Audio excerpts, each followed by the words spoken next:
إن الحمد لله نحمده ونستعينه ونستغفره ونعوذ بالله من شرور أنفسنا ومن سيئات أعمالنا من يهده الله فلا مضل له ومن يضلله فلا هادي له وأشهد أن لا إله إلا الله وحده لا شريك له وأشهد أن محمدا عبده ورسوله أما بعد فإن خير الحديث كتاب الله وخير الهدي هدي محمد صلى الله عليه وآله وسلم وشر الأمور محدثاتها وكل محدثة بدعة وكل بدعة ضلالة وكل ضلالة في النار.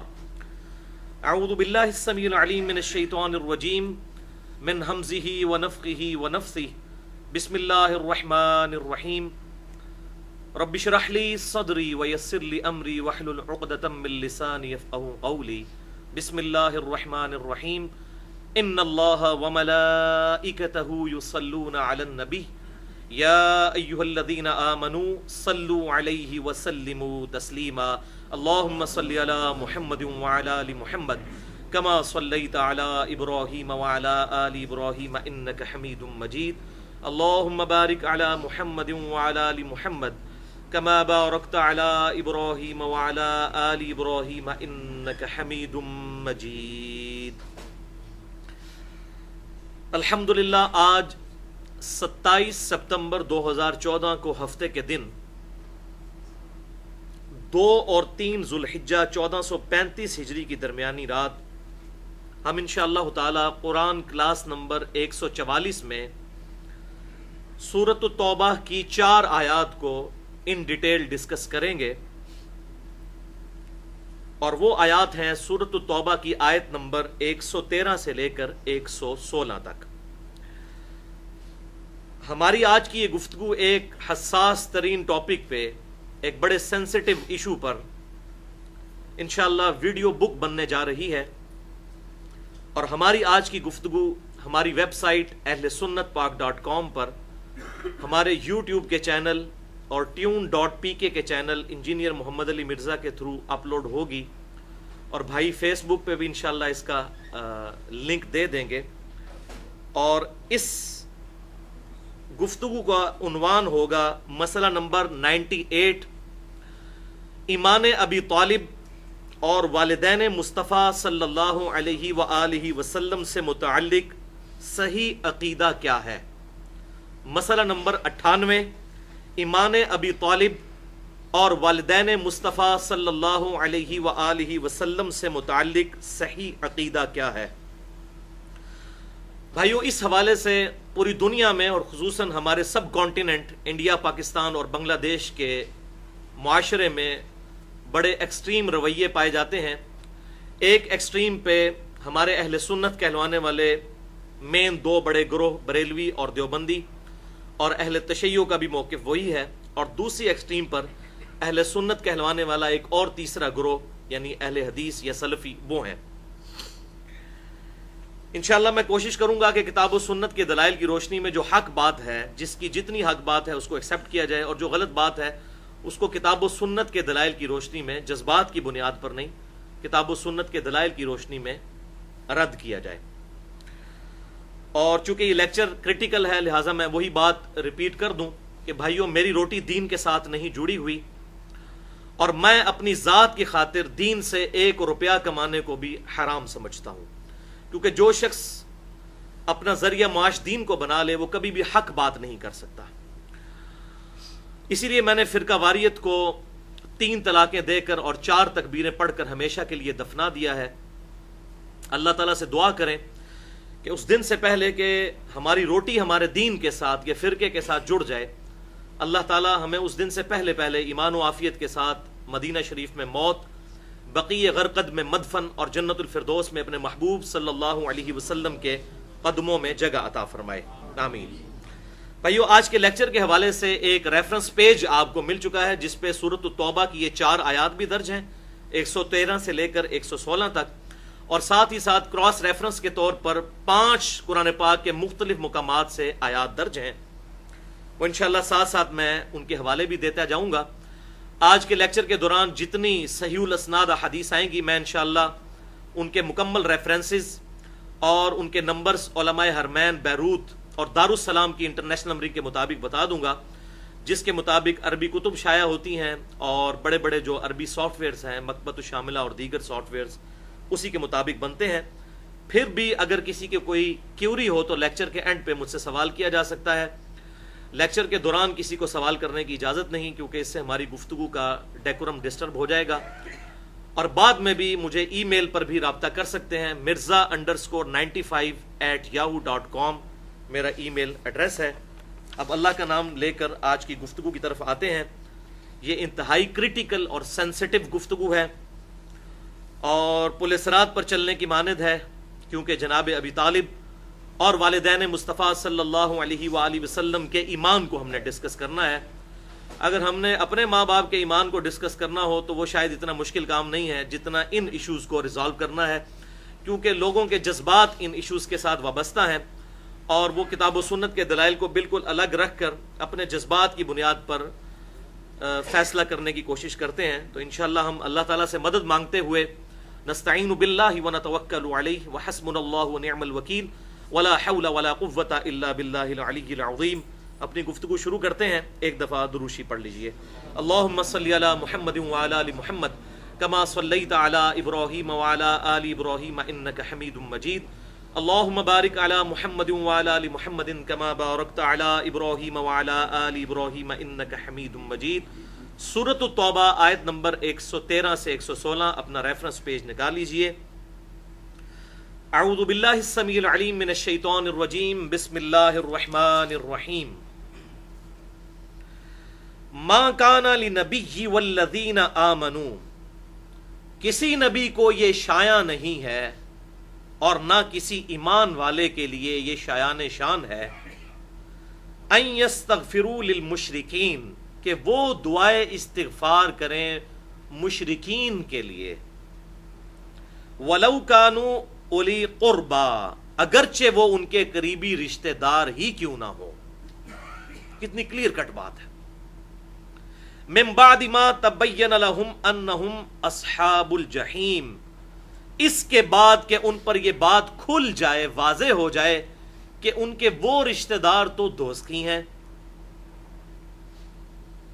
وما کان استغفار ابراہیم، اور ابراہیم علیہ السلام نے جو استغفار کیا تھا اپنے باپ کے لیے، ابی ہی ان کے باپ کے لیے، وہ تو نہیں تھا الا عن موعدۃ وعدها ایاہ، وہ نہیں تھا مگر اس وعدے کے سبب جو انہوں نے اپنے باپ کے ساتھ کیا تھا۔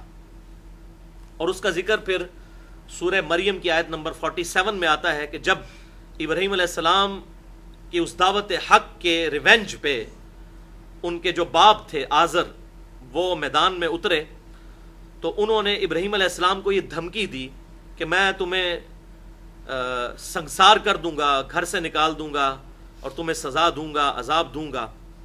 تو ابراہیم علیہ السلام بڑی پیاری ان سے گفتگو یا باتی کر کے چلتی ہے۔ اینڈ پہ ابراہیم علیہ السلام کو جب دھمکی ملتی ہے ان کے باپ کی طرف سے، سورہ مریم آیت نمبر 47، تو وہ پھر گھر چھوڑ کر چلے جاتے ہیں اور کہتے ہیں کہ میں اپنے رب کے حضور آپ کے لیے دعائے مغفرت کروں گا۔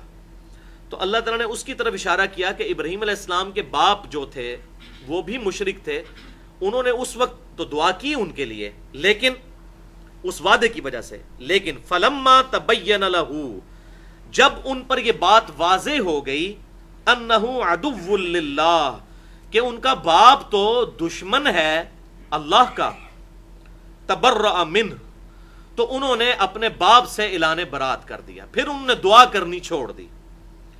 ان ابراہیم لأواہ حلیم، بے شک ابراہیم علیہ السلام بڑے نرم دل اور بردبار تھے، حوصلے والے تھے۔ تو ابراہیم علیہ السلام کی بردباری اور نرمی تھی کہ ان کے باپ نے ان سے اتنا برا سلوک کیا لیکن انہوں نے ان کے لیے دعا کی، پھر اللہ تعالیٰ نے ان کو الٹیمیٹلی روک دیا دعا کرنے سے۔ اب یہ سورۃ التوبہ کی آیت نمبر 115 بھی بڑی امپورٹنٹ ہے، اگر میں اس پہ بھی گفتگو کرتا تو شاید 1 گھنٹہ اس کے لیے بھی چاہیے، لیکن میں اس کو بس تھوڑی سی گفتگو کے ساتھ گزار دیتا ہوں تاکہ اصلی ٹاپک کی طرف آئیں۔ وما کان اللہ لیضل قوما بعد اذ ہداہم، اور اللہ کی یہ شان نہیں ہے کہ وہ کسی قوم کو گمراہ کر دے بعد اس کے کہ وہ اس کو ہدایت دے، یعنی انبیاء کرام علیہ السلام کے ذریعے ان تک ہدایت پہنچائی ہو اور اللہ تعالیٰ معاذ اللہ جان بوجھ کر گمراہ کر دے کسی قوم کو، ایسا کبھی نہیں ہوگا۔ حتی یبین لہم ما یتقون، یہاں تک کہ اللہ تعالیٰ ہر بات کھول کر ان کے لیے بیان کر دے گا کہ جس چیز کا ڈر انہیں سنایا جاتا ہے، یعنی آخرت کا ڈر، تمام دلائل ان پر واضح کر دیے جائیں گے، اس کے بعد وہ اپنی مرضی ہے اگر گمراہی کا راستہ اختیار کرتے ہیں تو۔ ان اللہ بکل شیء علیم، بے شک اللہ تعالیٰ ہر شے کو اپنے علم سے احاطہ کیے ہوئے ہے، اس کے علم میں ہے ہر چیز۔ تو اللہ تبارک و تعالیٰ کی یہ رسپانسبلٹی ہے کہ وہ ہر قوم کو، ہر شخص کو مرنے سے پہلے ایک دفعہ ہدایت ضرور دکھا دے گا، اب اس کی مرضی ہے کہ وہ اس ہدایت کو قبول کرے۔ لہذا یہ ہمارے جو بعض تبلیغی جماعت کے بھائی جو ہیں اکثر یہ بات کرتے ہیں کہ افریقہ کے جنگلوں میں بھی کوئی بغیر کلمے کے مر گیا تو ہمیں پوچھا جائے گا، بھائی ہمیں نہیں پوچھا جائے گا، ہم ضرور دعوت و تبلیغ کا کام کریں، امر بالمعروف و نہی عن المنکر ہماری بیسک ریکوائرمنٹس ہیں اسلام کی، جو سورۃ العصر میں 4 شرائط آئیں، لیکن اللہ تعالیٰ نے اپنے ذمہ یہ بات لی ہے کہ دنیا میں ہر شخص تک حق بات پہنچانی ہے، اور اگر نہ بھی پہنچی تو وہ پھر اکاؤنٹیبل نہیں ہوگا، وہ اہل فطرت میں سے ہوگا۔ انشاءاللہ آج ذکر بھی آ جائے گا اہل فطرت کون ہے۔ تو بہرحال اللہ تبارک و تعالیٰ خود اپنے اوپر رسپانسبلٹی لیتا ہے کہ میں ہدایت ضرور واضح کر دوں گا، لیکن پھر شرط وہی ہے جو سورۃ العنکبوت میں آئی، والذین جاہدوا فینا لنہدینہم سبلنا، جو لوگ ہماری راہ میں کوشش کریں گے ان کے لیے ہم اپنی راہیں کھول دیں گے۔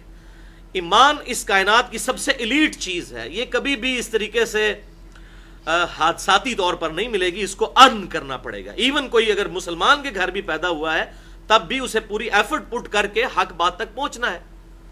اب قادیانی اپنے زوم میں تو اپنے آپ کو مسلمان ہی سمجھتے ہیں، لیکن اگر ایک قادیانی ہمیشہ صرف قادیانی علماء سے ہی تحقیق کرتا رہے گا، کبھی دوسرے علماء کو نہیں سنے گا یا کتاب و سنت کو خود پڑھنے کی کوشش نہیں کرے گا تو ظاہر گمراہی پر مر جائے گا۔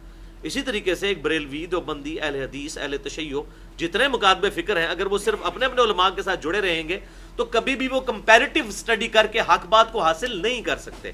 لہٰذا اللہ تبارک و تعالیٰ نے حق واضح کر دیا ہے، اس حق تک پہنچنے کے لیے خود ایفرٹ پٹ کرنی ہوگی ہمیں۔ ان اللہ لہ ملک السماوات والارض، بے شک زمین و آسمان کی بادشاہت اللہ ہی کے پاس ہے، اسی کے لیے ہے۔ یحیی و یمیت، وہی زندہ کرتا ہے اور وہی موت دیتا ہے۔ زندگی موت جس کے ہاتھ میں ہے تو پیچھے تو کوئی چیز رہ ہی نہیں جاتی۔ یہ ساری تمکنت، دنیا کے بڑے سے بڑے بدماش کی تمکنت اس وقت تک ہے جب تک اس کی زندگی ہے، تو زندگی موت اس کے ہاتھ میں، اور اس کی زندگی کیا ہے؟ هو الحی القیوم، وہ خود سے زندہ ہے اور ہر چیز کو تھامے ہوئے ہے۔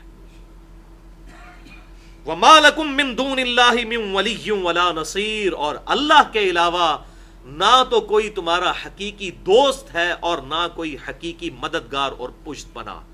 حقیقی دوست وہی اللہ ہے، اور اس اللہ کے ریفرنس سے ہی جس کے ساتھ دوستی لگانی ہے، جیسا کہ جامعہ ترمذی میں صحیح حدیث ہے کہ اللہ سے محبت کرو کہ اس نے تمہیں اپنی نعمتوں سے نوازا ہے، اور مجھ سے محبت کرو، آپ صلی اللہ علیہ وسلم نے فرمایا، اس لیے کہ میں اللہ کا رسول ہوں، اور میرے اہل بیت سے محبت کرو کہ ان کی نسبت میرے ساتھ ہے۔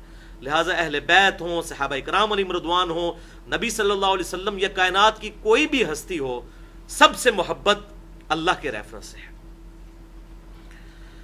بھائیو، یہ تو تھیں سورۃ التوبہ کی وہ 4 آیات جن پہ انشاءاللہ آج ڈیٹیل سے گفتگو ہوگی۔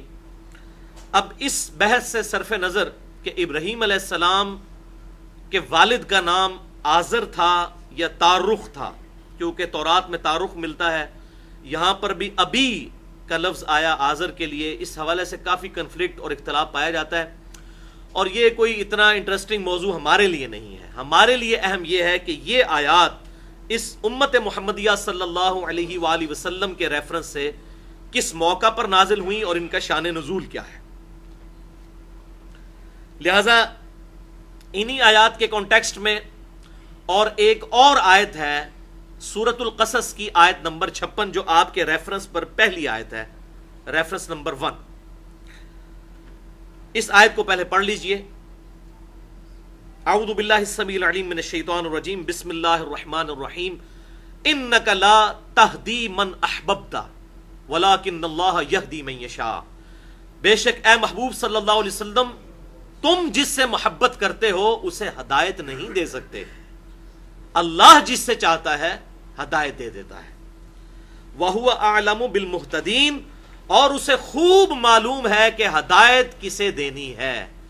یعنی جہاں تک تقدیر کے معاملات ہیں، کسی کو ہدایت کے راستے پر لانا یہ اللہ تبارک و تعالی نے اپنے پاس خاص رکھا ہے. آپ صلی اللہ علیہ وسلم زبردستی کسی ہدایت پر لا نہیں سکتے. ہاں ہدایت کی طرف رہنمائی ضرور کرتے ہیں، وہ سورہ الشورى کی آیت نمبر 52 میں آتا ہے وَإِنَّكَ لَتَهْدِي إِلَىٰ صِرَاطٍ مُسْتَقِيمٍ، اور بے شک اے محبوب صلی اللہ علیہ وسلم آپ ضرور لوگوں کو ہدایت کے راستے کی طرف، صراط مستقیم کی طرف رہنمائی کرتے ہیں. رہنمائی کرنا آپ صلی اللہ علیہ وسلم کا منصب ہے. باقی اس رہنمائی کے بعد اگر کوئی شخص جان بوجھ کر گمراہی اڈاپٹ کرتا ہے تو وہ اس بندے کی خود بدبختی، اور اللہ تبارک و تعالیٰ کسی کا سینہ اسلام کے لیے کھول دے تو یہ اللہ تعالیٰ کا اپنا ڈیوائن ڈیسیژن ہے. لیکن یہ نہ سمجھیے گا معاذ اللہ تعالیٰ کسی کو زبردستی گمراہ کر دیتا ہے یا گمراہ رہنے دیتا ہے، کبھی بھی ایسا نہیں ہوتا. ورنہ تو رسولوں کا مقدمہ، کتابوں کا مقدمہ ہی اسی بات پر قائم ہے کہ انسان کو اللہ نے اختیار دیا ہے. اِنَّا هَدَيْنَاهُ السَّبِيلَ إِمَّا شَاكِرًا وَإِمَّا كَفُورًا، ہم نے راہ ہدایت واضح کر دی ہے، چاہو تو ہمارا اقرار کرو چاہے انکار کر دو. معاذ اللہ تعالیٰ کسی کو جان بوجھ کر گمراہ نہیں کرتا، بلکہ کوئی شخص جان بوجھ کر خود حق واضح ہونے کے باوجود، جس کو ہم اپنی وہ پنجابی کی لینگویج میں کہتے ہیں کہ جدھا کہاں چٹا ہو جائے ادھر علاج کوئی نہیں نا. اب کوئی اگر کوے کو سفید کہنا شروع کر دے تو اس کا تو علاج کوئی نہیں ہے. بالکل واضح ہے کہ کوا جو ہے وہ بلیک کلر کا ہوتا ہے، لیکن اگر کوئی زبردستی گمراہی پر اتر آئے تو اس کو پھر اللہ تعالیٰ زبردستی ہدایت نہیں دے گا. لیکن پھر بھی اللہ تعالیٰ چاہے ایسے شخص کے لیے بھی کوئی ایسی ہدایت کا دروازہ کھول سکتا ہے، دعا قبول ہو جائے. جیسا کہ آپ صلی اللہ علیہ وسلم نے دعا کی، جامعہ ترمذی میں صحیح سند کے ساتھ موجود ہے کہ اے اللہ عمر ابن حشام اور عمر بن خطاب میں سے ایک کو اسلام کی دولت سے سرفراز فرما اور اس کے ذریعے اسلام کو شوکت عطا فرما. اور صحیح بخاری میں ہے، ابن مسعود رضی اللہ تعالیٰ عنہ کہتے ہیں جب سے سیدنا عمر فاروق رضی اللہ تعالیٰ عنہ ایمان لے کر آئے اس کے بعد اسلام کا گراف کبھی نیچے نہیں آیا، اوپر ہی گیا ہے. تو اب یہ سیدنا عمر جو اتنے بڑے دشمن اسلام تھے، ان کو ہدایت ملی آپ صلی اللہ علیہ وسلم کی مبارک دعا کی برکت سے. یہ وہ ہدایت ہے جو اللہ تبارک و تعالیٰ ہی سے مانگی جائے گی. اسی طریقے سے سیدنا ابو ہریرہ رضی اللہ تعالیٰ عنہ کے بارے میں صحیح مسلم میں آتا ہے، ان کی ماں آپ صلی اللہ علیہ وسلم کو گالیاں دیا کرتی تھی. سیدنا ابو ہریرہ پریشان ہوئے، یا رسول اللہ صلی اللہ علیہ وسلم اب برداشت ختم ہو چکی ہے، آپ دعا کیجئے کہ میری ماں کو ایمان ملے. آپ صلی اللہ علیہ وسلم نے دعا کے لیے ہاتھ اٹھائے. سیدنا ابو ہریرہ کہتے ہیں میں نے دڑکی لگا دی کہ دیکھتا ہوں کہ آپ صلی اللہ علیہ وسلم کی دعا پہلے مکمل ہوتی ہے کہ میری ماں پہلے ایمان کے لیے تیار ہوتی ہے. وہ کہتے ہیں کہ میں اپنے گھر کے دروازے پہ پہنچا تو میری والدہ غسل کر رہی تھی اور دروازہ بند تھا. انہوں نے کہا کہ باہر ہی رہو. غسل کر کے باہر آئی، اندر نہیں گئے، اور کہا کہ مجھے آپ صلی اللہ علیہ وسلم کے پاس لے چلو، میں اسلام قبول کر لوں. تو اب یہ جو ہدایت اس طرح کی ہے نا، یہ تو واقعی اللہ تبارک و تعالیٰ آپ صلی اللہ علیہ وسلم کی دعا کی برکت سے کسی کو ہدایت عطا فرمائے. لیکن بسا اوقات ایسا بھی ہوتا تھا، ظاہر ہے میرے محبوب صلی اللہ علیہ وسلم کی تو خواہش یہی تھی کہ پوری انسانیت ہی کلمہ پڑھ لے، لیکن آپ کی یہ جو خواہش ہے وہ تو اللہ تعالیٰ نے پوری نہیں کی. یہ تو اللہ تبارک و تعالیٰ نے اسی چیز کا ذکر کیا کہ انک لا تہدی من احببت، بے شک اے محبوب صلی اللہ علیہ وسلم جس سے تم محبت کرتے ہو تم خود اسے ہدایت نہیں دے سکتے. ولکن اللہ یہدی من یشاء، بلکہ اللہ جسے چاہتا ہے ہدایت دے دیتا ہے. وہو اعلم بالمہتدین، اور وہ بہتر جانتا ہے کہ کسے ہدایت دینی ہے. سورۃ القصص آیت نمبر 56. اب یہ سورۃ القصص آیت نمبر 56 اور سورہ التوبہ آیت نمبر 113 اور 114، ان دونوں آیات کے کانٹیکسٹ میں ایک حدیث ہے، متفق علیہ حدیث ہے، صحیح بخاری اور صحیح مسلم میں، دونوں ہماری ٹاپ کی کتابوں میں. صحیح بخاری میں انٹرنیشنل نمبرنگ کے مطابق 3884، صحیح مسلم میں اس کے 4 طرق ہیں، 132 سے لے کر 135 تک کتاب الایمان شروع کے چیپٹر میں، کہ جب جناب ابو طالب کی وفات کا وقت قریب آیا تو آپ صلی اللہ علیہ وسلم ان کے سرحانے تشریف لائے اور فرمایا کہ چچا ایک دفعہ میرے کان میں لا الہ الا اللہ پڑھ دے میں اللہ کے حضور اسے دلیل بنا کر اللہ کے حضور جھگڑا کر سکوں گا دلائل کے ساتھ تیری بخشش کے لیے. تو اسی سرہانے پر ابو جہل اور عبداللہ بن امیہ بھی موجود تھے. انہوں نے جناب ابو طالب کو اس بات پر ورغلایا کہ آپ مرتے مرتے اپنے باپ کا مذہب کیوں چھوڑ کر جا رہے ہیں، اور کہا کہ کیا تم عبد المطلب کے دین سے پھر جاؤ گے؟ تو وہ اس بات پر ایمفیسائز کرتے رہے یہاں تک کہ ابو طالب کی زبان سے آخری کلمہ یہ نکلا کہ میں عبد المطلب کی ملت پر ہوں. یعنی آپ صلی اللہ علیہ وسلم کی دعوت حق ابو طالب نے قبول نہیں کی. بس اسی پر ان کی وفات ہوئی. آپ صلی اللہ علیہ وسلم بڑے غمگین ہوئے اور کہا کہ میں اپنے چچا کے لیے دعائے مغفرت کرتا رہوں گا یہاں تک کہ مجھے اللہ تعالیٰ اس دعا کرنے سے روک دے. تو وہ روک دیا پھر سورۃ التوبہ کے اندر، اور ابراہیم علیہ السلام کی مثال بھی تھی. تو اس کانٹیکسٹ میں سورۃ التوبہ کی آیت نمبر 113 نازل ہوئی. صحیح بخاری میں بھی الفاظ موجود ہیں، صحیح مسلم میں بھی، اور ساتھ بخاری اور مسلم میں ہے کہ پرٹیکولرلی ابو طالب کے حوالے سے آپ صلی اللہ علیہ وسلم کی تسلی کے لیے پھر سورۃ القصص کی آیت نمبر 56 بھی نازل ہوئی. انک لا تہدی من احببت ولکن اللہ یہدی من یشاء. بے شک اے محبوب صلی اللہ علیہ وسلم، آپ جس سے محبت کرتے ہیں یعنی جناب ابی طالب سے، ان کو آپ زبردستی ہدایت نہیں دے سکتے. اللہ جسے چاہتا ہے وہ ہدایت دیتا ہے. وَلِعَاذُ بِاللَّهِ تَعَالَى.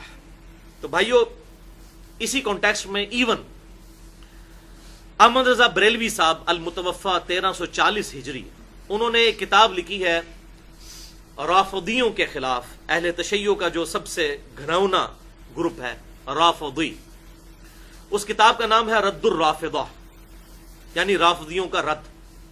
پاکستان میں اس کتاب کی پرنٹنگ پہ پابندی ہے، لیکن پھر بھی آپ کو نیٹ پہ PDF فارمیٹ میں یہ کتاب مل جائے گی. بڑی علمی کتاب ہے اور بڑے دلائل کے ساتھ انہوں نے ان کے جو غلط عقائد ہیں ان کا رد کیا ہے.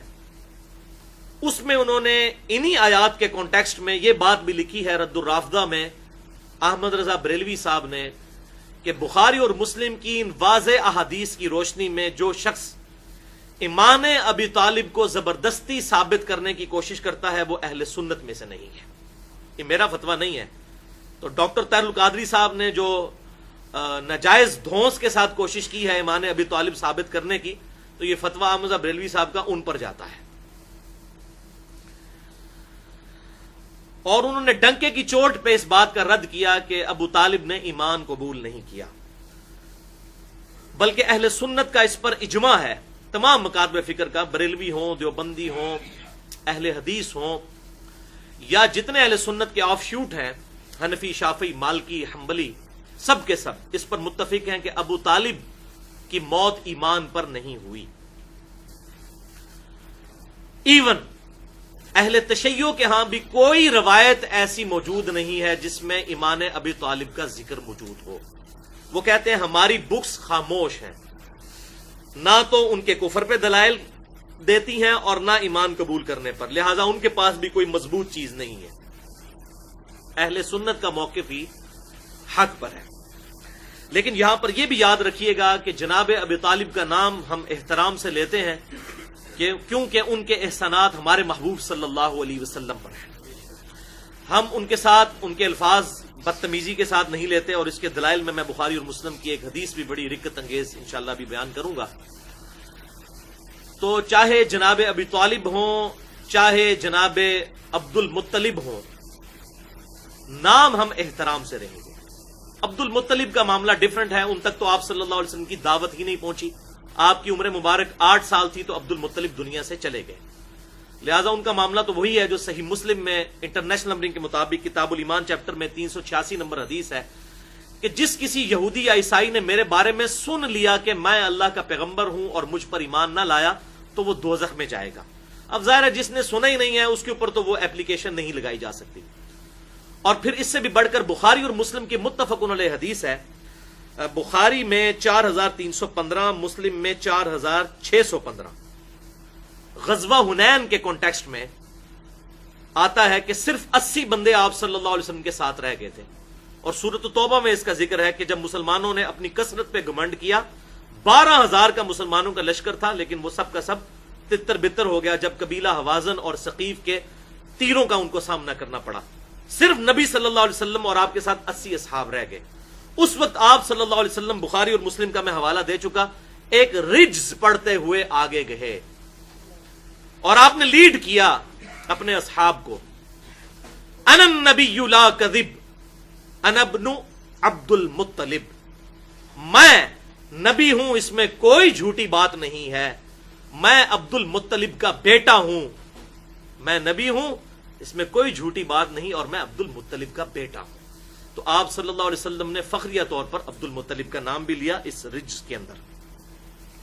لہذا ہم تو احترام سے نام لیں گے، چاہے جناب ابی طالب ہوں، چاہے وہ عبد المطلب ہوں۔ اب اس حوالے سے کہ ان کا نام احترام سے اور ان کا احسان پوری امت پر ہے، بخاری اور مسلم کی متفق علیہ حدیث ہے۔ صحیح بخاری میں 3883، مسلم میں 510 سے لے کر 513 تک 4 طرق ہیں کہ سیدنا عباس بن عبد المطلب یعنی نبی صلی اللہ علیہ وسلم کے چچا، جناب ابی طالب کے چھوٹے بھائی اور جناب عبد المطلب کے بیٹے، انہوں نے آپ صلی اللہ علیہ وسلم سے عرض کی، اے اللہ کے رسول صلی اللہ علیہ وسلم، کیا آپ نے ابو طالب کو کوئی نفع پہنچایا؟ ابو طالب تو آپ کی خاطر لوگوں سے لڑتے تھے، آپ کی مدد کیا کرتے تھے، اور لوگوں سے آپ کی خاطر غصہ ہوا کرتے تھے۔ تو آپ صلی اللہ علیہ وسلم نے ارشاد فرمایا، ہاں میری وجہ سے ابو طالب کو نفع پہنچا، اگر میں نہ ہوتا، بخاری اور مسلم دونوں میں الفاظ ہیں، اگر میں نہ ہوتا تو ابو طالب دوزخ کی سب سے نچلی گھاٹی میں ہوتے۔ اب وہ دوزخ سے باہر نکال لیے گئے ہیں، صرف ان کے پاؤں ٹخنوں تک دوزخ میں ہیں، اور دوزخ کا سب سے کم عذاب ابو طالب کو ہو رہا ہے، یعنی آپ صلی اللہ علیہ وسلم کی شفاعت کی برکت سے۔ لیکن وہ کم عذاب بھی اتنا سخت ہے کہ پاؤں صرف دوزخ میں ہیں، لیکن اس کی وجہ سے ان کا دماغ ہنڈیا کی طرح کھولتا ہے۔ وَلِعَاذُ بِاللَّهِ تَعَالَى۔ استغفر اللہ واتوب الیہ۔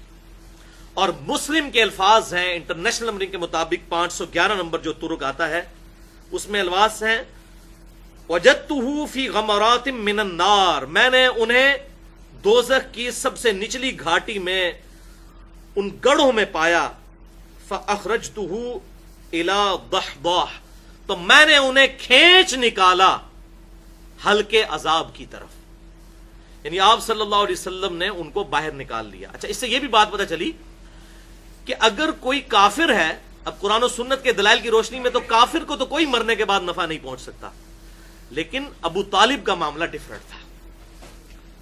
ابو لہب بھی ہے، اس کے خلاف پوری سورت نازل ہوئی، لیکن ابو طالب کا معاملہ ڈیفرنٹ ہے، کیونکہ ان کے ہمارے محبوب صلی اللہ علیہ وسلم پر احسانات تھے، اور ایک احسان تو اللہ نے دنیا میں بھی اتروا دیا کہ آپ صلی اللہ علیہ وسلم کی پرورش کی ابو طالب نے، اور ابو طالب کے بیٹے سیدنا علی ابن ابی طالب کی پرورش کی نبی صلی اللہ علیہ وسلم نے۔ یہ دنیا میں ہی اللہ تعالیٰ نے ایک بدلہ اتروا دیا۔ بہرحال اس بخاری اور مسلم کی حدیث کے تحت ان ناسبیوں کا بھی رد ہو گیا جو یہ کہتے ہیں کہ جی ابو طالب کے کوئی آپ صلی اللہ علیہ وسلم پر احسانات نہیں، اب کوئی ضد میں آ جائے تو اس کا تو کوئی علاج نہیں ہے نا، تو وہ شیعہ کی ٹسل میں آ گیا، ہمارا بھائی اہل تشیع کے ساتھ یا ناسبیوں کے ساتھ یا کسی کے ساتھ کیا لینا دینا، بات ہے بخاری اور مسلم کی کہ ابو طالب کے احسانات ہیں ہمارے محبوب صلی اللہ علیہ وسلم پر۔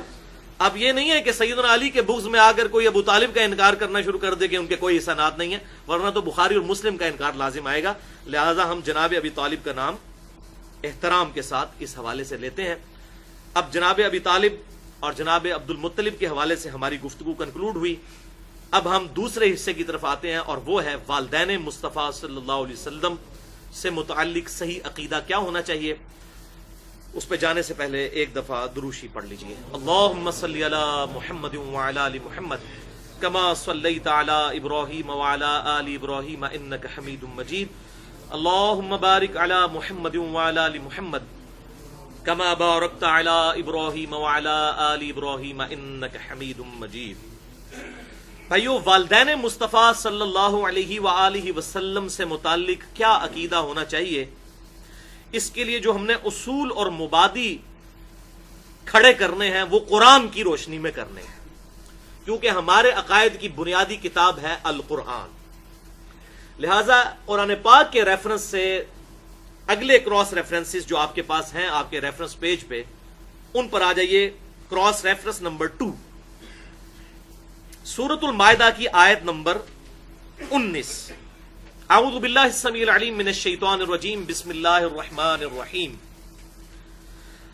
یا اہل الکتاب، اے اہل کتاب، یعنی جیوز اور کرسچنز پرٹیکولرلی، قد جاءکم رسولنا یبین لکم علی فترۃ من الرسل، بے شک ہمارے رسول تمہارے پاس آ گئے ہیں، علی فترۃ من الرسل، اس فترت کے پیریڈ کے بعد جبکہ رسولوں کا سلسلہ منقطع ہو چکا تھا۔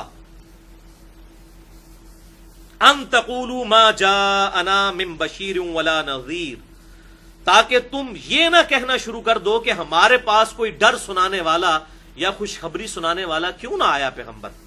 500 سال گزر گئے ہیں، کوئی پیغمبر نہیں آیا، اگر آیا ہوتا تو ہم ہدایت قبول کر لیتے۔ تو یہ جو تم اللہ کے خلاف حجت قائم کرنا چاہتے تھے، اللہ نے وہ حجت ختم کر دی۔ فقد جاءکم بشیر ونذیر، اور بے شک اب تمہارے پاس آ گیا ہے خوشخبری سنانے والا اور ڈر سنانے والا، یعنی ہمارے محبوب امام کائنات سید الاولین والآخرین، شفیع المذنبین، رحمت للعالمین، سیدنا و مولانا امام اعظم محمد رسول اللہ صلی اللہ علیہ وسلم۔ واللہ علی کل شیء قدیر، اور اللہ تعالی ہر شے پر قادر ہے۔ اس آیت مبارکہ سے وہ لفظ بھی پتہ چل گیا جس کی وجہ سے ہم فطرت کا زمانہ کہتے ہیں۔ ایک فطرت لفظ ہے نیچر، وہ فا توئیں را تا را تا ہوتا ہے، یہاں پر توئیں یا تو نہیں ہے بلکہ تا ہے، تے، فطرت زبر کے ساتھ۔ فطرت اس ٹائم پیریڈ کو کہتے ہیں جس میں کوئی پیغمبر نہ آیا ہو، جیسا کہ عیسیٰ علیہ السلام کے دنیا سے اٹھائے جانے کے بعد سے لے کر 533 عیسوی سے لے کر 571 عیسوی تک، 571 تک، یہ تقریباً جو 525 سال کا عرصہ ہے، اس میں کوئی پیغمبر دنیا میں نہیں آیا۔ یہ زمانہ فطرت کہلاتا ہے، اور بخاری اور مسلم میں موجود ہے کہ آپ صلی اللہ علیہ وسلم نے فرمایا، متفق علیہ حدیث ہے حضرت عیسیٰ کے فضائل کے چیپٹر میں، کہ باقی انبیاء بھی میرے بھائی ہیں لیکن عیسیٰ اور میں تو بڑے قریبی بھائی ہیں، کیونکہ میرے اور ان کے درمیان کوئی اور پیغمبر نہیں آیا۔ تو یہ فطرت کا زمانہ تھا، یعنی کہ ایسا پیریڈ جس میں کوئی پیغمبر نہ آیا ہو، یہ گیپ آیا ہو انبیاء کرام علیہ السلام کے اعتبار سے۔ تو آپ صلی اللہ علیہ وسلم کی بعثت ہوئی اور یہ زمانہ فطرت کا تھا۔ اس کا ایک اور پروف بھی اگلا کراس ریفرنس سورہ یاسین آیت نمبر 3، لِتُنذِرَ قَوْمًا مَّا أُنذِرَ آبَاؤُهُمْ فَهُمْ غَافِلُونَ۔ اے محبوب صلی اللہ علیہ وسلم، ہم نے اس قرآن کو آپ کی طرف نازل کیا اور آپ کو مبعوث کیا اس قوم کی طرف، لِتُنذِرَ قَوْمًا مَّا أُنذِرَ آبَاؤُهُمْ فَهُمْ غَافِلُونَ، تاکہ آپ اس قوم کو ڈر سنا دیں کہ جن کے آباء و اجداد تک کوئی دعوت حق نہیں پہنچی ہوئی۔ تو قرآن خود کہہ رہا ہے کہ اہل مکہ اور ان کے ارد گرد جو ہیں، یہاں تک حق کی دعوت نہیں پہنچی۔ ابراہیمی تھے وہ، لیکن اولادن تھے۔ ابراہیم علیہ السلام کو بھی گزرے ہوئے تقریباً 3,500-4 ہزار سال گزر چکے ہوئے تھے، تو اولاد ابراہیم تھے۔ باقی ریلیجن جو ہے ٹیمپرڈ فارم میں موجود تھا، کوئی کچھ لوگ تھے جو دین ابراہیمی پر اس کے اوپر موجود تھے، کچھ کرسچنز تھے، باقی اوورال جو ہے وہ ٹیمپرڈ فارم میں تھا، ان تک پیغمبر کی دعوت صحیح نہیں پہنچی ہوئی تھی۔ اب اہل فطرت کا حکم کیا ہے قرآن حکیم کی روشنی میں؟ یہ میرا اپنا فتویٰ نہیں ہے، قرآن حکیم کا فتویٰ، کہ جس تک پیغمبر کی دعوت نہ پہنچی ہو تو اس کے لیے اللہ تبارک و تعالیٰ کے ہاں کیا حکم ہے۔ سورہ بنی اسرائیل آیت نمبر 15، وَمَا كُنَّا مُعَذِّبِينَ حَتَّى نَبْعَثَ رَسُولًا، اور ہم کبھی بھی عذاب نہیں کرنے والے کسی قوم کو یہاں تک کہ اس کے اندر رسول کو مبعوث نہ کر دیں۔ اگر کسی کے پاس رسول نہیں آیا، پیغمبر نہیں آیا، تو وہ عذاب سے استثناء ان کو حاصل ہو جائے گا، ظاہر ہے حق ان پر واضح نہیں ہوا۔ اب ہم تک حق کیوں پہنچ گیا؟ کہ یہ قرآن سلامت ہے۔ آپ صلی اللہ علیہ وسلم کے دنیا سے جانے کے بعد اگر یہ کتاب اصلی حالت میں نہ رہتی تو ہم پر بھی کوئی اوبلیگیشن نہیں تھی۔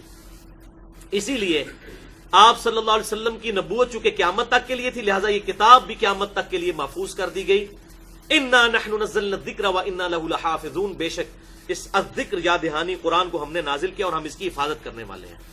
اور بخاری اور مسلم کی متفق علیہ حدیث ہے جو میں نے مسئلہ نمبر 1 ہے امام الانبیاء کی دعوت قرآن، اس میں بھی بیان کی ہے کہ آپ صلی اللہ علیہ وسلم کا خلیفہ اس امت پر وہ قرآن ہے، کوئی شخصیت نہیں ہے، کیونکہ آپ کی نبوت قیامت تک کے لیے ہے، آپ کا خلیفہ بھی قیامت تک کے لیے ہے القرآن، جو آپ صلی اللہ علیہ وسلم کا سب سے بڑا معجزہ ہے. اس میں کافی احادیث اور آیات کے حوالے سے میں نے اس ایشو کو ایڈریس کیا ہے. لہذا آپ صلی اللہ علیہ وسلم کی دعوت ہم تک پہنچی ہے بالکل محفوظ حالت میں، ٹیمپرڈ فارم میں نہیں، لہذا ہم اللہ تعالیٰ کی بارگاہ میں جواب دہ ہیں. لیکن اگلے لوگوں کی اکاؤنٹیبلٹی اس لیے نہیں تھی کہ وہاں پر کتابیں ٹیمپر ہو جاتی تھیں اور پھر پیغمبر آ جایا کرتے تھے. بخاری اور مسلم کی متفق علیہ حدیث ہے کہ بنی اسرائیل کے اندر مسلسل انبیاء کا سلسلہ جو ہے وہ تقریباً 1500 سال تک جاری رہا. ایک پیغمبر فوت ہونے سے پہلے اگلے پیغمبر کو اپنا خلیفہ بنا کر جاتا تھا، لہٰذا کوئی ایمبیگوٹی اور ابہام پیدا ہی نہیں ہوتا تھا. اب ایمبیگوٹی دور کرنے کے لیے ہمارے پاس الحمدللہ کتاب اللہ اپنی اصلی حالت میں موجود ہے، اسی لیے اسے کتاب کو محفوظ کیا گیا. اگلی کتابیں نہیں محفوظ، نہ اولڈ ٹیسٹیمنٹ یعنی تورات اور نہ نیو ٹیسٹیمنٹ یعنی انجیل محفوظ ہے، کیونکہ اس وقت پیغمبر آ جاتے تھے. لیکن اگر اب یہ فائنل ٹیسٹیمنٹ یعنی القرآن بھی معاذ اللہ ٹیمپر ہو جاتا تو ہم اللہ تعالیٰ کی بارگاہ میں چھٹی ہو جانی تھی، ہماری کوئی پیشگی نہیں ہونی تھی، بغیر پیشی کے ہی مغفرت ہو جانی تھی. لیکن اس کی وجہ سے ہم اکاؤنٹیبل ہیں. الحمدللہ یہ کتاب بہت بڑی نعمت ہے. اور اسی کانٹیکسٹ میں وہ صحیح مسلم کی حدیث بھی دوبارہ یاد کر لیں 386 نمبر کتاب الایمان میں کہ آپ صلی اللہ علیہ وسلم نے فرمایا کہ جس یہودی یا عیسائی نے میرے بارے میں سن لیا کہ میں اللہ کا پیغمبر ہوں پھر مجھ پر ایمان نہ لایا تو وہ اکاؤنٹیبل ہوگا، وہ دوزخ میں جائے گا. اگر افریقہ کے جنگلوں کے اندر کسی شخص تک آپ صلی اللہ علیہ وسلم کی دعوت نہیں پہنچی تو اس کے لیے کلمہ پڑھنا ضروری نہیں، بس اس کے لیے ایک اجمالی سا عقیدہ اللہ کے بارے میں وہ سفیشینٹ ہے. عقیدہ بنیادی توحید، باقی تفصیلات تو ظاہر ہے یہاں مسلمانوں کو سمجھانی مشکل ہو رہی ہے. تو وہ ایسے لوگ جن تک اس طریقے سے انبیاء کرام علیہ السلام کی دعوت نہیں پہنچی تو اللہ تعالیٰ کی بارگاہ میں اکاؤنٹیبل نہیں ہے. اب رہا بھائیو صحیح مسلم کی وہ 2 حدیثوں کا مسئلہ جس کی وجہ سے والدین مصطفیٰ صلی اللہ علیہ وسلم کے بارے میں زبان درازی کی جاتی ہے. قرآن پاک کی ان آیات اور احادیث کی روشنی میں ایک بات تو بالکل کلیئر ہوگی کہ آپ صلی اللہ علیہ وسلم کے والدین اہل فطرت ہیں. کیوں کہ آپ صلی اللہ علیہ وسلم کے جو والد گرامی تھے جناب عبداللہ، وہ آپ صلی اللہ علیہ وسلم کی پیدائش سے پہلے ہی فوت ہو گئے تھے تقریباً 18 سال کی عمر میں، ان کی عمر بڑی چھوٹی تھی. اور آپ صلی اللہ علیہ وسلم کی والدہ محترمہ جناب آمنہ، وہ آپ صلی اللہ علیہ وسلم کی جب عمر مبارک 6 سال تھی تو وہ دنیا سے چلی گئیں. لہذا ان تک کوئی دعوت آپ صلی اللہ علیہ وسلم کے ریفرنس سے نہیں پہنچی. اور قرآن بھی کہہ رہا ہے لِتُنذِرَ قَوْمًا مَا أُنذِرَ آبَاؤُهُمْ فَهُمْ غَافِلُونَ. آپ کو اس کی طرف پیغمبر بنا کر اس قوم کی طرف بھیجا گیا ہے جن کو آباء و اجداد کو کوئی ڈر سنانے والا نہیں آیا. اور وَمَا كُنَّا مُعَذِّبِينَ حَتَّى نَبْعَثَ رَسُولًا، ہم کبھی بھی کسی قوم کو عذاب دینے والے نہیں یہاں تک کہ نبی ان میں مبعوث نہ کر دیں. قرآن کا مقدمہ بالکل 14ویں کے چاند کی طرح اور چمکتے ہوئے سورج کی طرح بالکل کلیئر ہے آپ صلی اللہ علیہ وسلم کے والدین کے بارے میں. اب رہا صحیح مسلم کی وہ 2 حدیثیں جن کی وجہ سے بعض لوگ جو ہیں وہ عقائد کے اندر دوسری طرف ڈیویٹ کر گئے. میں ان کو بھی یہاں پر ایڈریس کر دوں کیونکہ اہل حق کی نشانی یہ ہوتی ہے کہ مخالفین کے دلائل کو بھی ایڈریس کیا جاتا ہے، صرف اپنی نہیں ٹھوکی جاتی یا اپنی زبردستی کسی کے دماغ میں نہیں ڈالی جاتی بلکہ مخالفین کے دلائل بھی. لیکن یہ بات یاد رکھیے گا کہ اصول اور مبادی قرآن حکیم کے خلاف کوئی ایکسیپٹ نہیں ہوں گے. یہ کتاب جو ہے یہ بنیادی عقائد ہمیں فراہم کرتی ہے، اس کے خلاف اگر کوئی بات آئے گی وہ ایکسیپٹیبل نہیں ہوگی. یہ بات یاد رکھیے گا، چاہے کوئی حدیث آئے کوئی روایت آئے وہ اس کتاب کی روشنی میں جج کی جائے گی. یہ الفرقان ہے. قرآن حدیث کو تو چھوڑ دیں، سورہ آل عمران کے پہلے رکوع میں آیا کہ تورات اور انجیل بھی جو ہے وہ بھی اس کتاب کے اوپر پیش کیے جائیں گے، الہامی کتابیں بھی. ٹھیک ہے، تو یہ کتاب ہے الفرقان، حق اور باطل میں تمیز کرنے والی کتاب. الحمدللہ کوئی صحیح حدیث جو ہے جس کی سند ٹھیک ہو وہ کبھی بھی کتاب اللہ کے خلاف نہیں ہوگی. ہاں بسا اوقات ہمیں لگتا ہے بظاہر کوئی آیات ٹکرا رہی ہوتی ہیں، جیسا کہ ایک ابھی آپ نے بڑی ریسنٹ ایگزامپل میں نے آج ڈسکس کی کہ سورہ قصص میں آیا انک لا تہدی من احببتا، اے نبی آپ ہدایت دے ہی نہیں سکتے جس سے محبت کریں، بلکہ اللہ ہدایت دیتا ہے. اور سورہ الشورى کے اندر آیت نمبر 52 میں بالکل الٹ بات آئی، انک لتہدی الی صراط مستقیم، آپ تو ضرور ہدایت دیتے ہیں صراط مستقیم کی طرف۔ تو بظاہر یہ دو آیات ٹکرا رہی تھی، لیکن ٹکرا نہیں رہی۔ وہاں پر ہے کہ آپ صلی اللہ علیہ وسلم کسی کی تقدیر کا فیصلہ نہیں کر سکتے، یہاں پر ہے کہ آپ ہدایت کی طرف رہنمائی کرتے ہیں۔ وہاں ہے لا تہدی، نہیں ہدایت دے سکتے، یہاں ہے لتہدی۔ دیکھیں لام الف زبر لا اور لام زبر لا کا کتنا فرق ہے۔ لام تاکید بن جاتا ہے، عربی میں تو الٹ مطلب بن جاتا ہے۔ لا کا مطلب ہے نہیں، لا کا مطلب ہے ضرور، اگر الف نہ ہو ساتھ تو۔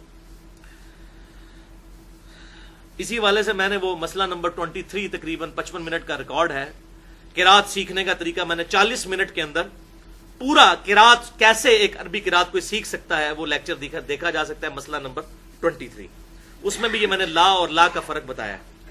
تو وہ دو حدیثیں بھی آپ ڈسکس کر لیتے ہیں اینڈ پہ۔ پہلی حدیث ہے صحیح مسلم کی انٹرنیشنل نمبرنگ کے مطابق پوری 500 نمبر حدیث، 500 نمبر حدیث صحیح مسلم کے اندر،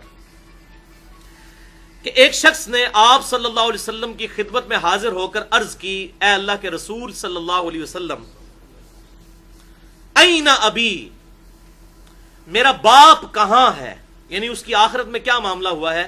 چونکہ آپ صلی اللہ علیہ وسلم پر وحی نازل ہوتی ہے، آپ کو اللہ تعالیٰ غیبی خبریں عطا فرماتا ہے، تو میرے باپ کے بارے میں مجھے بتائیے، این ابی، میرا باپ کہاں پر ہے؟ تو آپ صلی اللہ علیہ وسلم نے ارشاد فرمایا، فی النار، تیرا باپ تو دوزخ کی آگ میں ہے۔ تو وہ شخص غمگین ہو کر وہاں سے چل دیا۔ پھر آپ صلی اللہ علیہ وسلم کو احساس ہوا کہ اس کو اس بات کا دکھ ہوا ہے، تو آپ نے اسے واپس بلایا، اور پھر آپ صلی اللہ علیہ وسلم نے فرمایا، ان ابی و اباک فی النار، بے شک میرا باپ بھی اور تیرا باپ بھی دونوں دوزخ میں ہیں، بے شک میرا باپ بھی اور تیرا باپ بھی دونوں دوزخ میں ہیں۔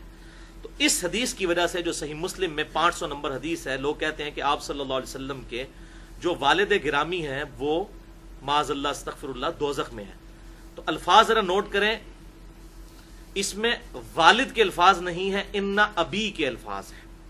اب ابی عربی زبان میں باپ کے لیے بھی بولا جاتا ہے اور چچا کے لیے بھی بولا جاتا ہے، اور اس کے پروف میں قرآن پاک کی اگلی میں آیت پیش کروں گا، اور حافظ ابن کثیر رحمہ اللہ کا قول بھی پیش کروں گا اسی آیت کے کانٹیکسٹ میں، کہ عربی زبان میں چچا کو بھی باپ کے طور پر پریزنٹ کیا جاتا ہے۔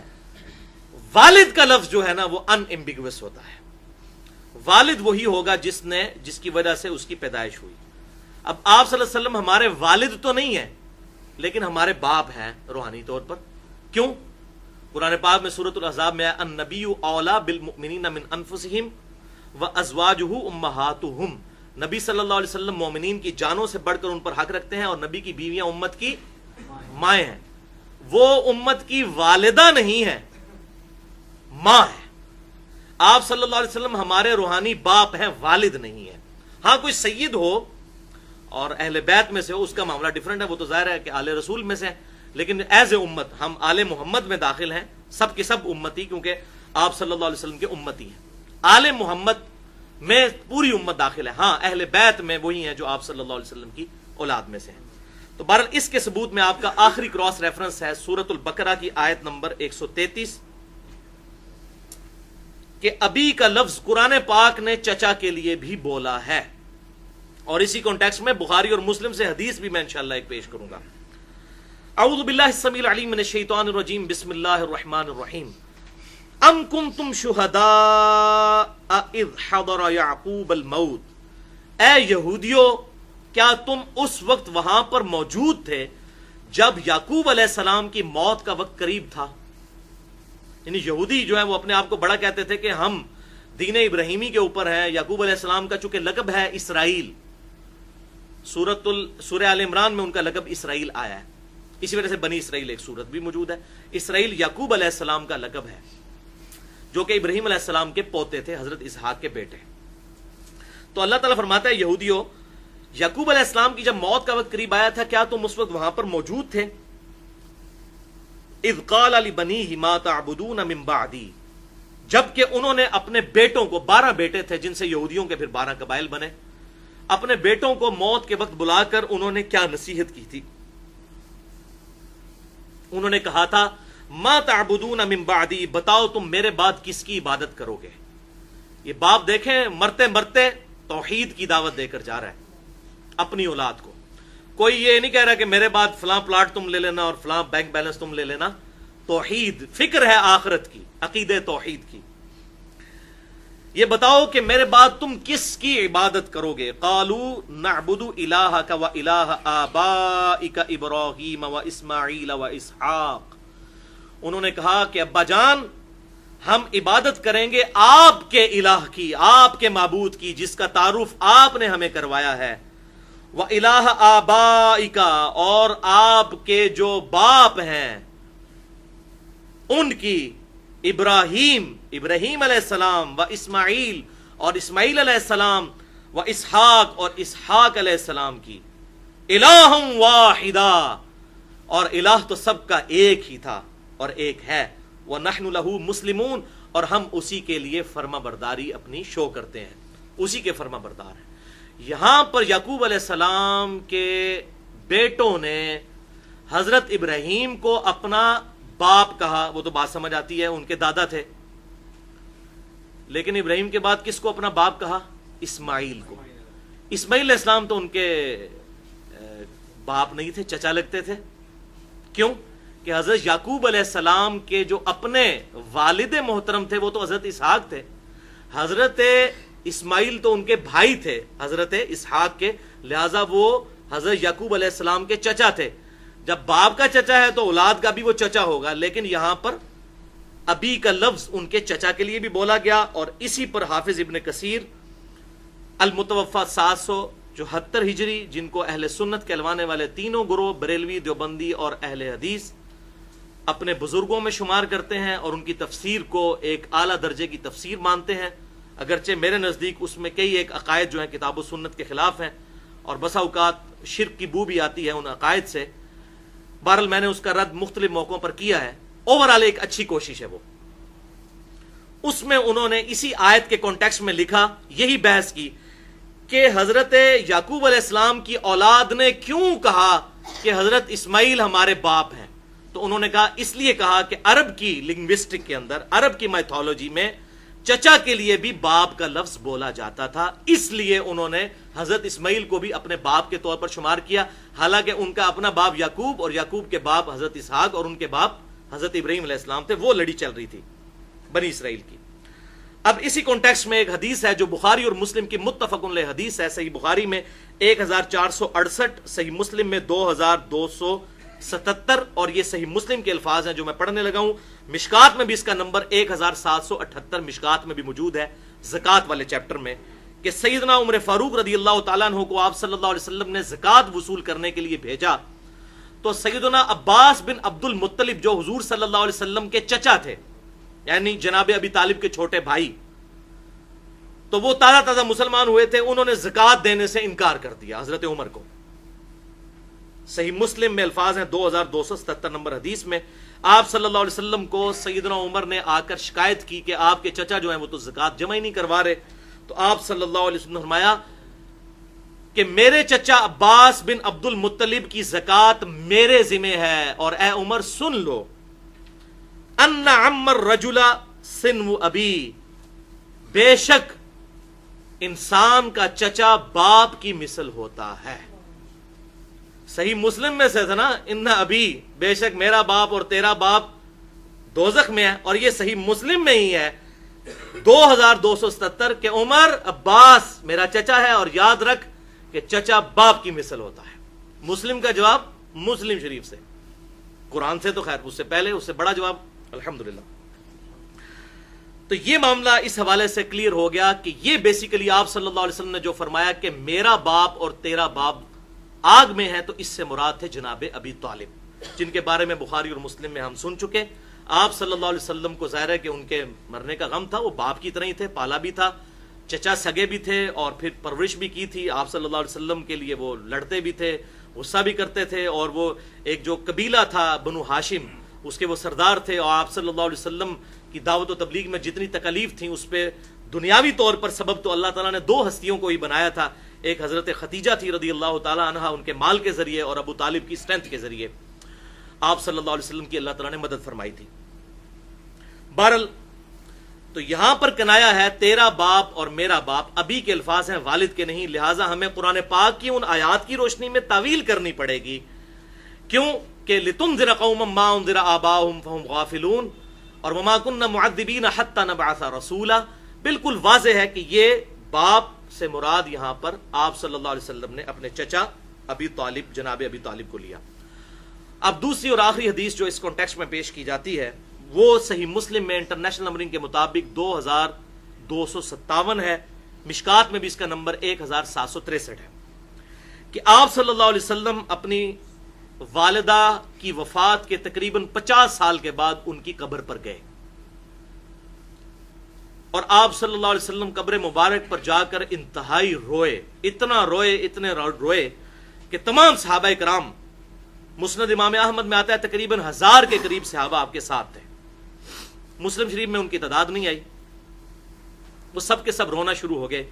پھر آپ صلی اللہ علیہ وسلم نے فرمایا کہ میں نے اللہ تعالیٰ سے دعا کی تھی کہ مجھے اپنی والدہ کی قبر کی زیارت کی اجازت دی جائے، تو مجھے اللہ تعالیٰ نے اجازت دے دی. میں نے اللہ تعالیٰ سے دعا کی کہ میں ان کے لیے مغفرت کی دعا کروں، تو اللہ تعالیٰ نے مجھے اس سے روک دیا. اب تم قبروں پر جایا کرو تاکہ آخرت کی یاد آئے. قبروں پر جایا کرو، مزارات کے اوپر نہیں ہے، یہ قبروں کے اوپر ہے. اب جہاں پر جا کر بے حیائی کا طوفان بدتمیزی برپا ہو، عورتوں اور مردوں کا اختلاط ہو، وہاں پہ آخرت کیا یاد آئے گی؟ لوگ تو آج مزارات کے اوپر وہ اپنے ویڈیو والے فون لے جاتے ہیں اور جا کر وہ پھر عورتوں کی ویڈیوز بناتے ہیں. قبروں پر جاؤ تاکہ آخرت کی یاد آئے. جہاں پر آپ صلی اللہ علیہ وسلم کی نافرمانی کے کام ہوتے ہوں وہاں جانے کی کوئی فضیلت نہیں ہے. تو آپ صلی اللہ علیہ وسلم نے فرمایا قبروں پر جاؤ تاکہ آخرت کی یاد آئے. تو اس حدیث کی وجہ سے بعض نے یہ موقف اڈاپٹ کیا کہ آپ صلی اللہ علیہ وسلم کو اپنی والدہ کے لیے دعا کرنے سے روک دیا گیا، تو یہ انڈائریکٹ دلیل ہے کہ آپ صلی اللہ علیہ وسلم کی والدہ ایمان پر نہیں تھی. تو بھائیو، اگر یہ اس طریقے سے دلیل تھی تو آپ صلی اللہ علیہ وسلم خود فرما سکتے تھے کہ میری والدہ چونکہ کافرہ مری ہیں اور یہ ہوا ہے اور وہ ہوا ہے، اور پوری ایکسپلینیشن آپ صلی اللہ علیہ وسلم خود کر کے جاتے. ایک بندے کی آپ آخرت کا فیصلہ کر رہے ہیں، آپ صلی اللہ علیہ وسلم کو تو کئی موقعوں پر دعا کرنے سے روک دیا گیا ہے، وہ تو کئی ایک علیحدہ سے موضوع بن جائے گا. کسی بندے کے کفر و ایمان کا فیصلہ کرنا یہ بہت بڑا فیصلہ کرنا ہے، بہت بڑا فیصلہ کرنا ہے. مثلا اب اگر میں ایک فیصلہ کرنا شروع کر دوں، ابھی آپ خود بخود اس چیز کے اوپر پیچھے ہٹ جائیں گے. صحیح مسلم میں حدیث ہے انٹرنیشنل نمبر کے مطابق 240 نمبر کتاب الایمان میں کہ علی سے محبت نہیں رکھے گا مگر مؤمن، اور علی سے بغض نہیں رکھے گا مگر منافق. تو جن لوگوں نے حضرت علی کے خلاف جنگیں کی ہیں، لگاؤں منافقت کا فتویٰ؟ مسلم شریف کہہ رہی ہے. تو فتویٰ کن کن لوگوں کے اوپر جائے گا؟ تو آپ سب لوگ میرا گریبان پکڑیں گے کہ نہیں آپ ڈائریکٹلی یہ بات کر رہے ہیں. ٹھیک ہے جی. حالانکہ وہ اس حد تک دشمنی پر گئے کہ ممبروں پر گالیاں نکالی. بخاری اور مسلم میں آتا ہے بنو امیہ کے دور میں حضرت علی کو ممبروں پر گالیاں نکالی گئیں. اس سے بڑھ کر بغض علی اور کیا ہوگا؟ تو لگاؤں فتویٰ صحیح مسلم 240 منافقین کے نام گننے شروع کروں؟ تو آپ بھی اجازت نہیں دیں گے اور نہ میں کروں گا، کیونکہ یہ بہت بڑا فتویٰ ہے کسی کو پرٹیکولرلی مینشن کر کے کسی کے اوپر فتویٰ لگانا.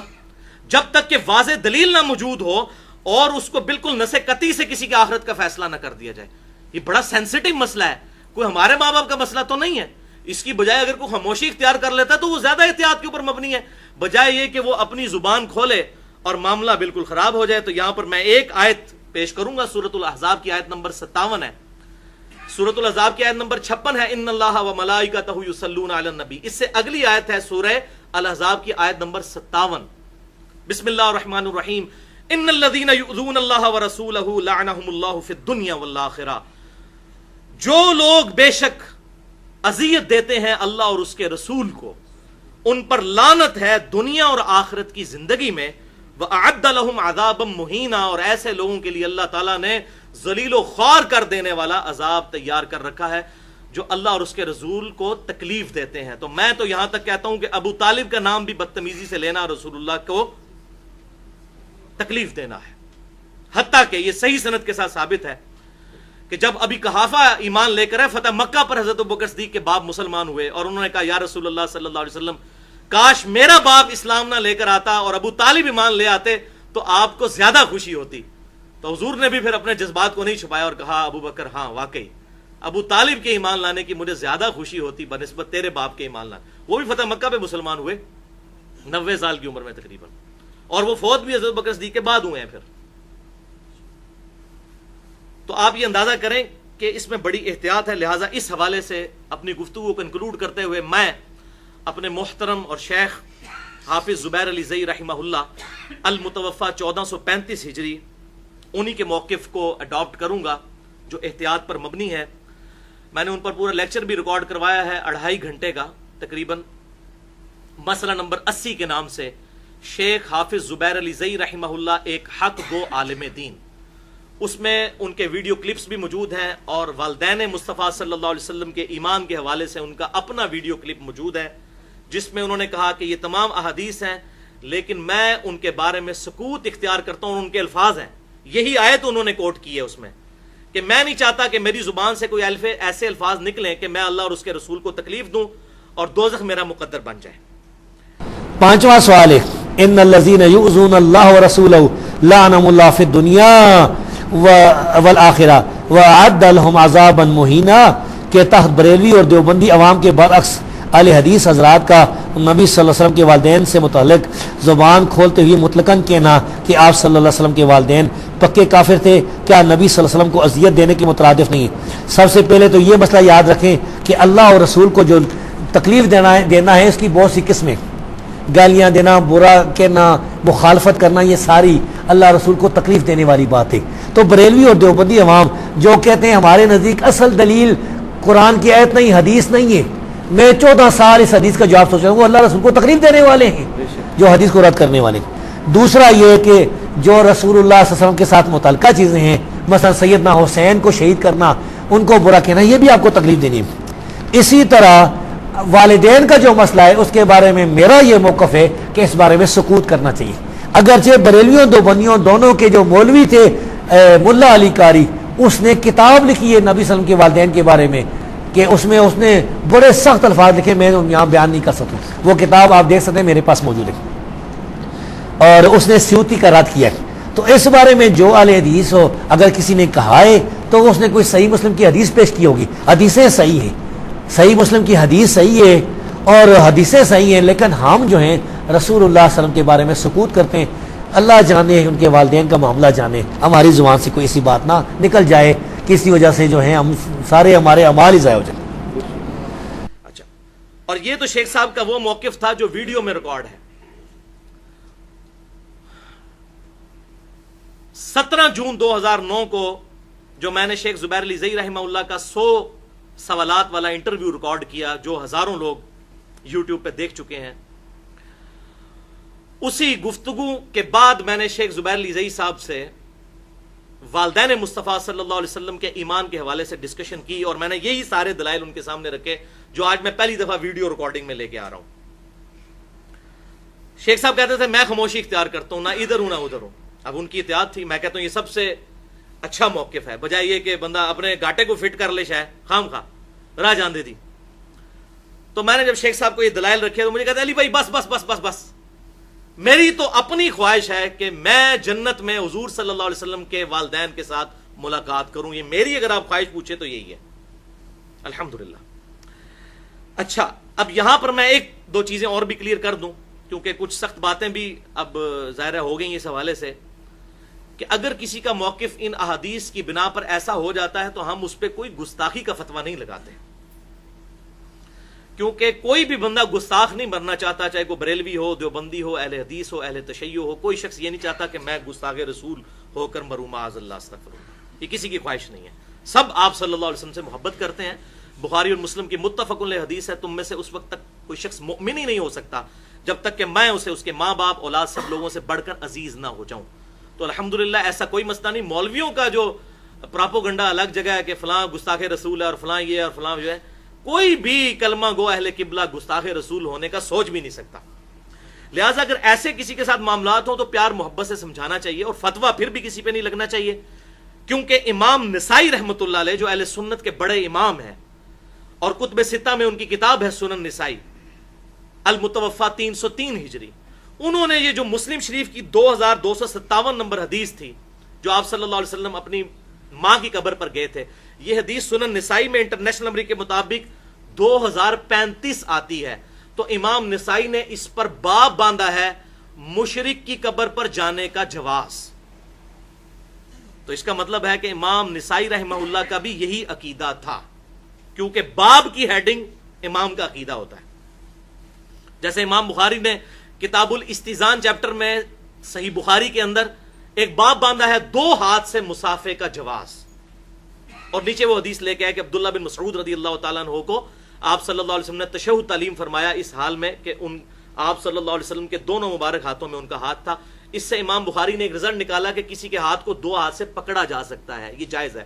اور نیچے سلف کے اقوال بھی لکھے کہ سلف 2 ہاتھ سے مصافحہ بھی کرتے تھے. تو یہ امام بخاری کا عقیدہ تھا. اس طریقے سے امام نسائی نے بھی لکھا. اسی وجہ سے علماء عرب کی اکثریت اور پاکستان میں بھی جو اہل حدیث مکتبہ فکر ہے اہل سنت میں سے, ان کی اکثریت جو ہے وہ آپ صلی اللہ علیہ وسلم کے والدین کے ایمان کے قائل نہیں ہے.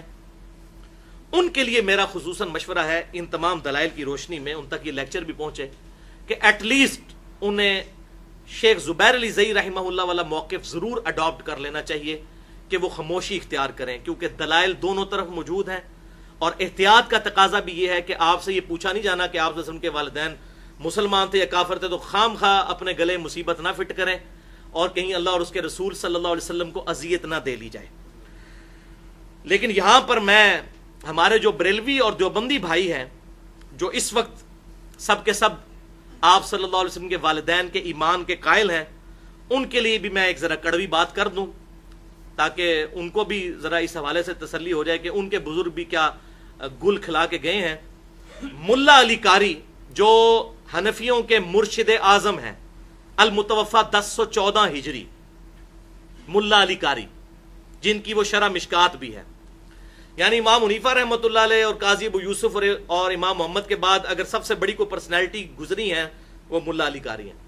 انہوں نے ایک پوری کتاب لکھی ہے اس ٹاپک کے اوپر, وَلِعَاذُ بِاللَّهِ تعالی. اس کتاب وہ عربی میں انہوں نے لکھی, تقریباً 100 صفحوں پر ہے. وہ کتاب میں نے دیکھی ہے, مکتبۃ الشاملہ میں عقیدے والا جو پورشن ہے اس میں وہ کتاب موجود ہے. اور اس کتاب کا نام کیا ہے عربی میں اردو میں آپ کو نام بتا دیتا ہوں. امام ابو حنیفہ رحمہ اللہ کے پیروکاروں کے لیے اس عقیدے پر دلائل کہ نبی صلی اللہ علیہ وسلم کے والدین کفر پر مرے تھے. یہ ذرا نام دیکھیں کیا ہے. امام ابو حنیفہ رحمۃ اللہ علیہ کے پیروکاروں کے, بلکہ معتقد کا لفظ انہوں نے استعمال کیا ہے, عقیدت مندوں کے لیے یہ تحفہ ہے کہ ہم آپ کو دلائل پیش کر رہے ہیں کہ آپ صلی اللہ علیہ وسلم کے والدین کفر پر مرے تھے. اور اس کتاب کے آغاز میں انہوں نے پہلا قول امام حنیفہ کا نقل کیا ہے الفقہ الاکبر کتاب سے, جو حنفیوں کے نزدیک بنیادی کتاب ہے, بڑی چھوٹی سی کتاب ہے عقائد کے اوپر. امام حنیفہ رحمۃ اللہ علیہ کی طرف وہ منسوب کرتے ہیں, ظاہر ہے وہ اس کو مانتے ہیں کتاب کے ان کی ہے. ہمارے نزدیک تو وہ کتاب امام حنیفہ کی وفات کے تقریباً 250 سال بعد لکھی گئی ہے, اس کی سند کوئی نہیں ہے. لیکن چونکہ حنفی مانتے ہیں تو ان کے لیے تو وہ دلیل ہے. اس اعتبار سے تو کسی بھی کتاب کی امام حنیفہ تک سند ثابت نہیں, نہ ہدایہ کی نہ دور مختار کی. تو الفقہ الاکبر سے امام حنیفہ رحمۃ اللہ علیہ کا قول انہوں نے شروع میں نقل کیا کہ امام حنیفہ رحمۃ اللہ علیہ کہتے ہیں کہ آپ صلی اللہ علیہ وسلم کے ماں اور باپ دونوں کفر کی حالت میں دنیا سے گئے تھے. تو یہ انہوں نے نقل کیا. لہٰذا یہ ایک چوتھی چیز بھی میں نے آپ کو بتا دی. 3 چیزیں اس سے پہلے بھی فقہ حنفی کی بتا چکا ہوں. ایک تو مدینے کو حرم نہیں مانتے تھے امام حنیفہ رحمہ اللہ. نمبر 2, شوال کے 6 روزوں کو وہ بدعت کہتے تھے, جبکہ صحیح مسلم میں حدیث ہے کہ شوال کے 6 روزے رکھنے والے کو پورے سال کے روزوں کا ثواب ملے گا. اور بخاری مسلم کی 50 احادیث ہیں کہ مدینہ حرم ہے. اور تیسری کہ وہ عقیقے کو بدعت کہا کرتے تھے, حالانکہ صحیح بخاری کے اندر پورا عقیقے کے اوپر چیپٹر موجود ہے. اور یہ آج چوتھی چیز بھی آپ کو پتہ چل گئی امام حنیفہ رحمۃ اللہ علیہ کے ریفرنس سے, اگر یہ ان کی کتاب ان تک واقعی پہنچتی ہے تو, ورنہ یہ پیچھے والے لوگ جو ہیں یہ انہی کا کارنامہ ہے. بہرحال یہ کتاب جو ملا علی قاری نے لکھی المتوفا 1014 ہجری, یہ انہوں نے جلال الدین سیوطی الشافعی کے رد میں لکھی, کیونکہ انہوں نے 9 کتابیں لکھی تھیں آپ صلی اللہ علیہ وسلم کے والدین کو مومن ثابت کرنے کے لیے. اب جلال الدین سیوطی وہ ہیں جن کو اہل حدیث بھی رحمۃ اللہ علیہ کہتے ہیں, بریلوی بھی رحمۃ اللہ علیہ کہتے ہیں, دیوبندی بھی رحمۃ اللہ علیہ اور امام سیوطی کہتے ہیں, جبکہ میرے نزدیک ان کے عقائد کے اندر بہت فساد موجود تھا. ایون یہ جو شیخ ذکریہ کا واقعہ ہے قبر سے ہاتھ باہر نکالنے والا, یہ سیوطی نے نقل کیا ہے. شیخ ذکریہ نے بیچارے نے ادھر سے اٹھایا ہے, یہ اصل جو معاملہ ہے یہ تو سیوطی کا کیا ہوا ہے. اس قسم کے بڑے معاملات. ان کی کتاب شرح الصدور فی الاحوال القبور، اس میں تو انہوں نے عجیب و غریب واقعات سیوطی نے لکھے ہیں کہ حضور کی وفات کے 500 سال بعد آپ صلی اللہ علیہ وسلم صحابہ سمیت کسی بزرگ کا جنازہ پڑھنے کے لیے آ گئے. استغفر اللہ تو بولی. تو اس قسم کی وہ بڑے دیو مالائی قصے کہانی لکھنے میں امام سیوطی المتوفا 911 ہجری مشہور ہیں. اور چونکہ یہ بریلوی دیوبندی اہل حدیث تینوں کے نزدیک شیخ زبیر علی زئی صاحب بہرحال ان سے اعلان برات کرتے تھے، کیونکہ عقل نہ ہوئے تھے موجیں ہی موجاں تے عقل ہوئے تھے سوچیں ہی سوچاں.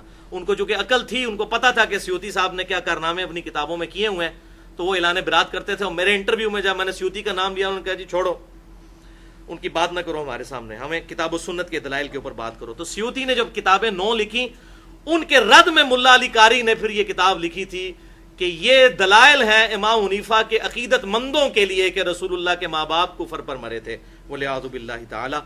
بہرحال سیوطی صاحب نے بھی اس میں بڑی زیادتیاں کی. وہ کتاب کے اندر انہوں نے جو جھوٹی روایتیں اکٹھی کی، کیونکہ اس فن میں وہ بڑے ماسٹر تھے اس قسم کی روایات لکھنے میں.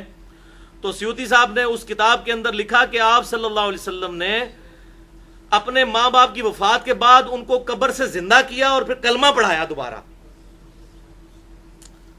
والعیاذ باللہ تعالی.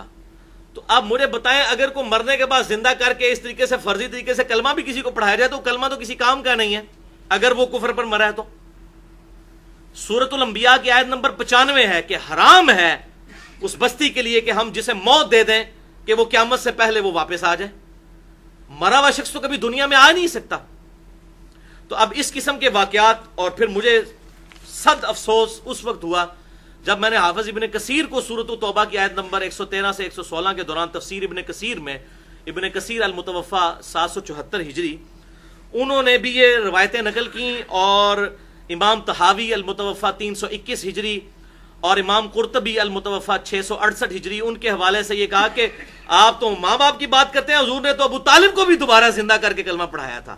اور حافظ ابن کثیر کہتے ہیں کہ ان روایتوں کی اگر صحت کو صحیح بھی مان لیا جائے تو کوئی مسئلہ نہیں ہے. مسئلہ کیوں نہیں ہے؟ تو قرآن کے خلاف چلی جائیں گی سورۃ الانبیاء آیت نمبر 95. یہ تو روایتیں ثابت ہی نہیں ہیں، بالکل جھوٹی روایتیں ہیں. ملا علی قاری نے پھر ان روایتوں کا رد کیا، اور ان روایتوں کا رد ان کا بالکل ٹھیک ہے کہ سب کل جھوٹی روایتیں، ظاہر ہے آدھا سچ بڑا خطرناک ہوتا ہے. تو ملا علی قاری نے جو پوری کتاب لکھی ہے اس میں ساری باتیں غلط نہیں لکھی ہیں.